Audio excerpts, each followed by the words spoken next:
The Unspoken Epithet, written by Dr. David A. Dutcher. The old man sat in the chair that still remembered the shape of his body after all these years.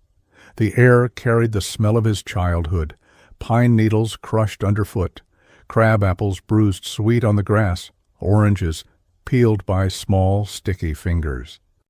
He watched a lazy cloud drift across the sky toward another. Would they embrace, he wondered. The same question he had asked at 6, lying on his back in the orchard, and now asked again at the end. Barbara's adagio rose softly through the screen door.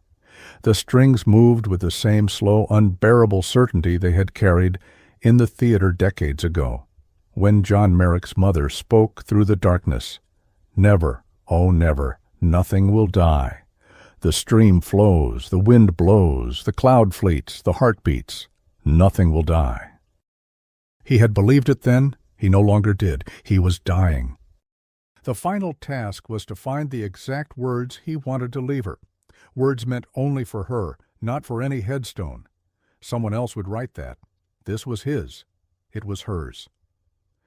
He tried the phrase in his mind, rearranged it, spoke it silently. Nothing landed.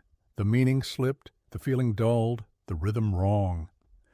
Panic rose in small, cold waves. Her footsteps were already coming down the hall with his last cup of Earl Grey, and the words still refused to arrive. If they did not come in time, the silence would carry more weight than anything he had ever said.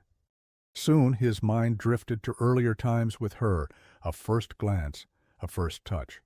How his heart sang at the surprise she had spoken to him. That first date. Was it the Sofitel? The Marriott? The vision stuck. The name didn't.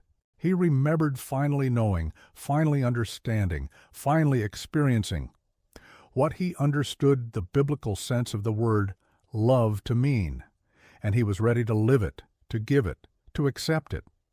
As the memories flooded back, his eyes grew heavy, his posture slumped, his face softened into something younger than he had looked in years. He understood he was slipping quickly now, but the phrase was still unfinished. She appeared in the doorway carrying the tray, 2 cups of Earl Grey, steam curling like small ghosts. She moved with the same grace she had always had, beautiful in his eyes as she had been from the first moment.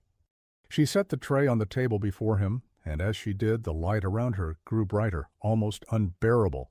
Her smile, her eyes, her presence filled him with love, joy, and a peace so deep it hurt. He looked into her eyes, tried to speak. "Jennifer," he whispered so softly the wind took it. The light became too bright. His eyes became too heavy. His strength left him. He slipped away quietly, the unfinished phrase still alive in his chest, like a bird that never found the open window. He wondered, with something like wonder, if she could hear it anyway. The only words that had ever really mattered, beating softly against the inside of his ribs until the very last. She sat beside him, took his hand and held it long after it grew still. The adagio played on through the screen door, gentle now, as though the music itself had come to carry him home. Nothing will die, it promised, but something had. And the silence that followed carried more weight than any words ever could.